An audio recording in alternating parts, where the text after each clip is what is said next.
Welcome to What Happened, Philippines, the podcast where we dig deep into the heart of our culture, our relationships, and the unspoken truths that shape us. I'm your host, Ellie, the author of The Way Wounds Bloom, Phoenix and Pearl, and What Was Her Name, Father. And today, we begin with a question that holds so much weight. Why do Filipinas date foreigners? It sounds simple, but it's anything but. Behind the smiles, the travel photos, the Facebook post is a truth many don't want to touch. They say we do it for money, for escape. But what if I told you there's more? There's so much more. Let's rewind. The Philippines has a long history of colonization. Spain, America, and Japan. And with colonization came a deep wound to our sense of worth. We were told what beauty looked like, what power looked like, and slowly we believed it. Loving a foreigner became more than preference.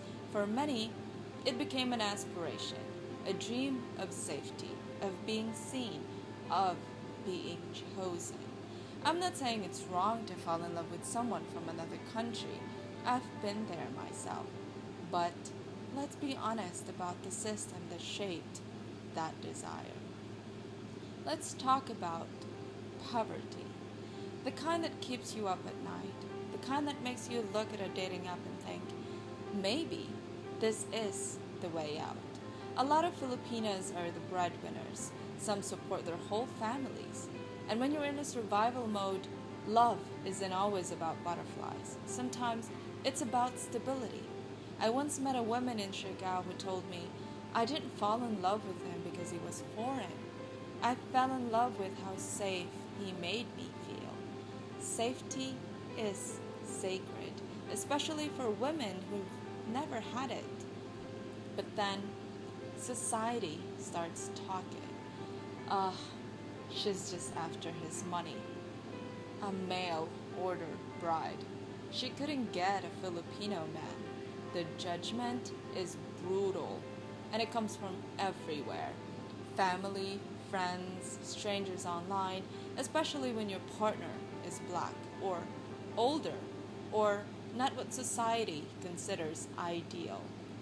And let's be real, sometimes foreigner gets judged too, labeled as a colonizer, a pervert, a wallet. No one wins in this cycle of assumptions. We forget that behind every couple is a story. Not all of them are perfect, but many of them are real. So, what is it really? Sometimes it's love, pure, powerful love, the kind that breaks stereotypes. Sometimes it's complicated, a mix of hope and trauma, of chemistry and convenience. But if we're going to talk about interracial love in the Philippines, we need to stop pretending it's either a fairy tale or a scam. It can be both healing and harmful. It can be both liberating and heavy. We need space to tell these stories without shame. We need to honor the truth that sometimes we date foreigners not just because we want to escape something, but because we want to become something. Now, here's the part that no one wants to talk about, at least not really. The Philippines is one of the most welcoming countries when it comes to foreign entry. Our borders are open. Our laws are lenient. Foreigners can come and go. They can invest or not invest, date or marry. And for the most part, they are welcomed warmly. But what happens when a Filipina is hurt by one? What happens when abuse enters the picture? When a foreigner abuses a Filipina emotionally, physically, and financially, the system often looks the other way. Reporting it becomes a nightmare. Authorities avoid it. Deportation? Almost impossible. Justice? It's a punchline. I know women who have tried to file complaints. They were turned away, ignored, blamed. One even told me they said it was my fault for being with them. Why is the burden always on the Filipina to prove pain? Why does the system protect foreign bodies more than it protects our own? Especially when the foreigner is black, like Nigerian man. The conversation becomes even more complex. There's racism, there's shame, and then there's silence. It's easier for the authorities to not deal with it at all. Leave it alone, they say. Hayaan mo na. But how can healing happen if the system itself refuses to acknowledge the wound? So what happened, Philippines? We opened our borders but never protected our women.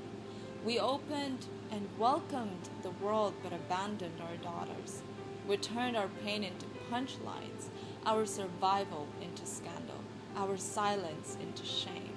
But maybe now we start speaking, telling the truth, even when it hurts, especially when it hurts.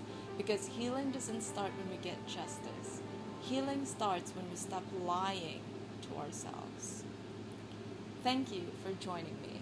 If this episode's opened something in you, share it. Let someone know they're not alone.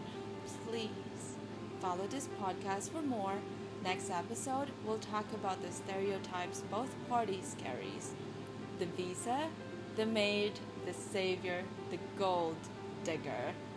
It's time we break them all. This is Ellie, and this is What Happened, Philippines. Because we heal when we tell the truth.